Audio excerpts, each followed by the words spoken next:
Well, good day, folks. Welcome back to Woodcraft. My name is Joe. As most of you know, thank you very much for being here today. Would it surprise anybody if I told you we were going to talk about some gear today? Probably doesn't surprise very many people out there. We are going to talk about a little bit different kind of gear than what we usually talk about on the channel. Normally we talk about survival gear, bushcraft gear, camp cooking gear, stuff like that. Today we're going to talk about actually gear to make YouTube videos.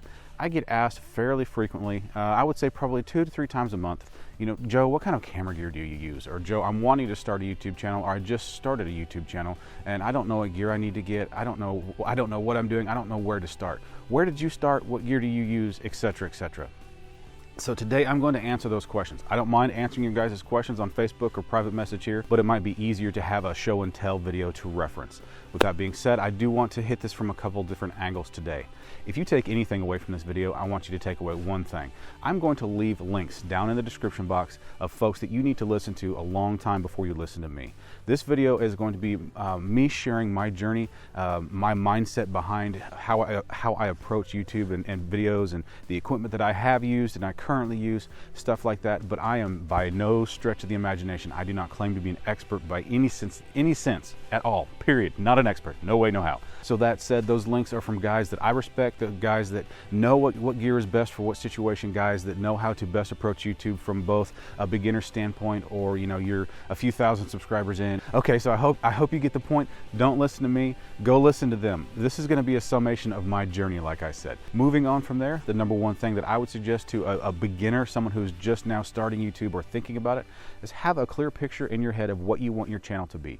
What kind of information do you want to share? What kind of message do you want to share? Because if you wing it or kind of approach it haphazardly, like, oh, what kind of video do I want to film today? It really hurts the production value of your videos. And I'm speaking from experience. I have done that a lot. That is probably the biggest bad habit that I have picked up over the last couple years on YouTube, is just winging a lot of the videos that I do. I have found that if I step back and spend more time thinking about how I want to film something than I do actually filming it, then the production value and the message intended for that video comes across a lot better. From a beginning standpoint, as far as gear needs go, the first question I usually get asked is, Joe, what kind of camera do you use?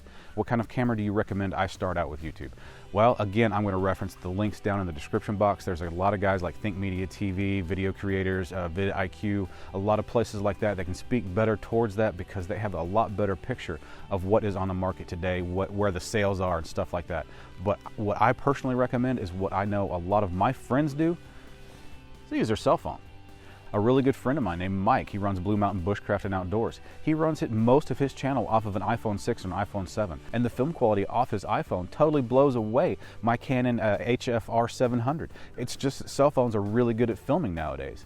I don't film a lot with mine, but my cell phone's all over 4 years old. That being said, almost everybody has a smartphone nowadays. If you're wanting to start on YouTube, you already have your first camera. If you're really wanting to invest money into your channel, the first place I suggest you look is getting quality microphones. The experts say, which I am not one of them, the experts say, and I have found in my own viewing habits, that you can look past a poor quality video, but if the audio stinks, you're going to move on. So providing the best audio experience for your viewers is probably the first place you need to start, and definitely the first place I should have started when approaching YouTube from a gear standpoint. Now on to the gear. This is a camera I've been using for about a year. I got it just before Blade Show last year.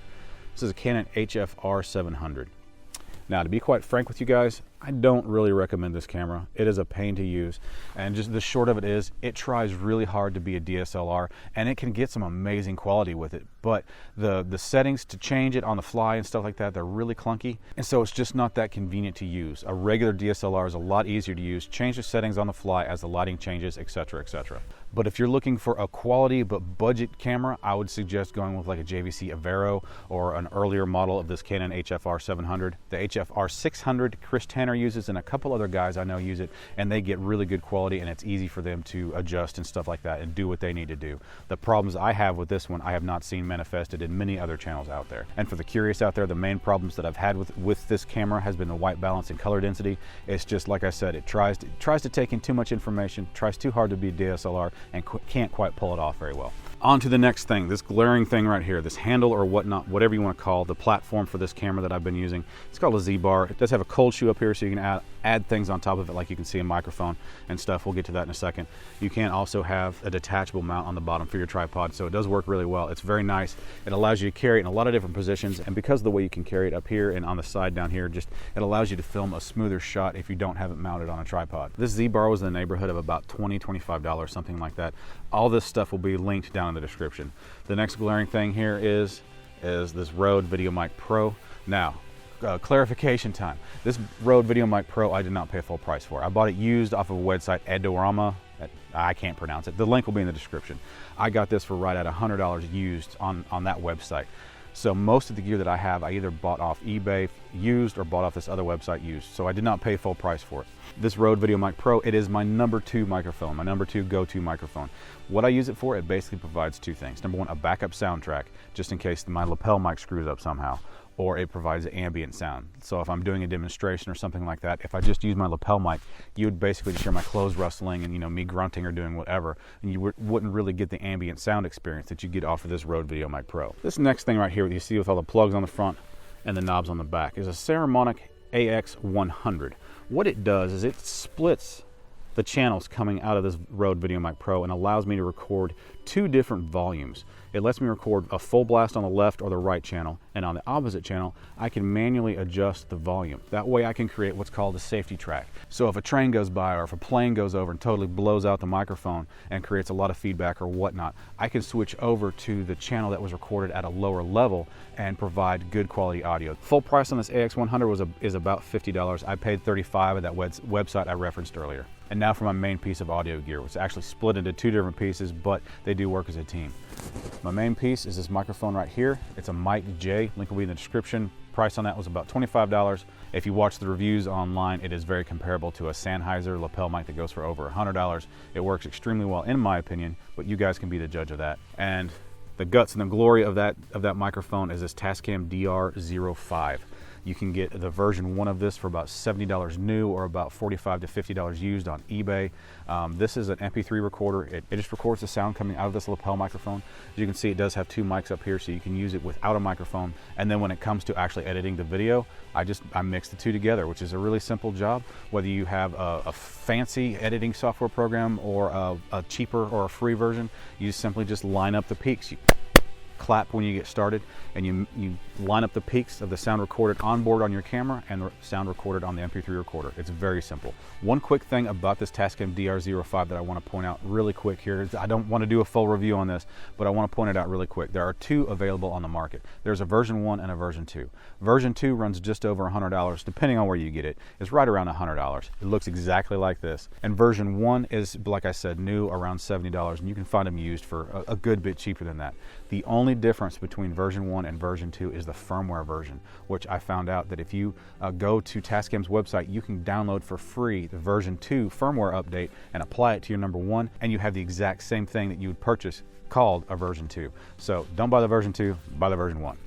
Now for the tripod. All right, folks, here it is set up on the tripod. Just a quick tour here.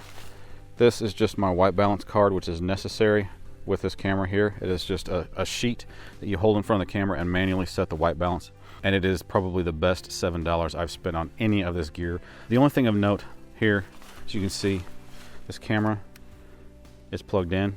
I have it run down here to a little USB hub, and even further on down to just a regular RAV power. It's a 14,000 or 16,000, I forget, battery backup power supply. That way I don't have to spend a ton of money on these factory batteries that are run $30 to $40 a piece. I can spend $25 on a RAV power 16,000 milliamp hour backup battery supply and take the place of this. I just plug it in and go.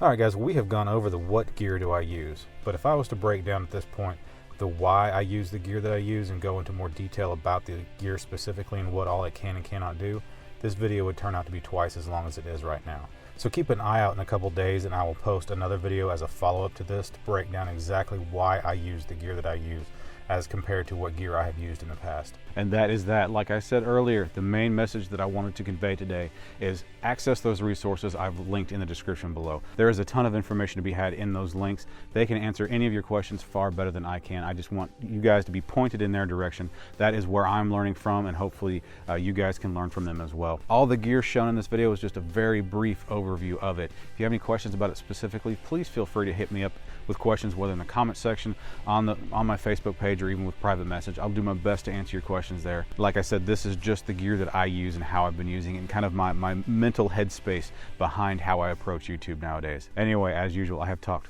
far too much. Thank you very much for being here today. I've actually had quite a bit of fun filming this video for you guys. It's kind of fun to do a different subject matter of video, but also at the same time, it's really fun to do a video where you kind of share your journey, share the conclusions you've come to in your learning process over the last couple years.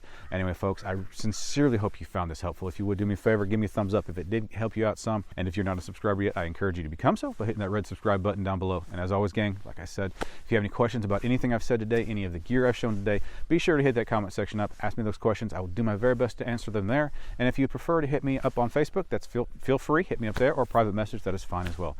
And gang, thank you very much for all you do for me and my family. We do appreciate it very much. Thanks again for being here, and I will see you next time. Hope you guys have a great day.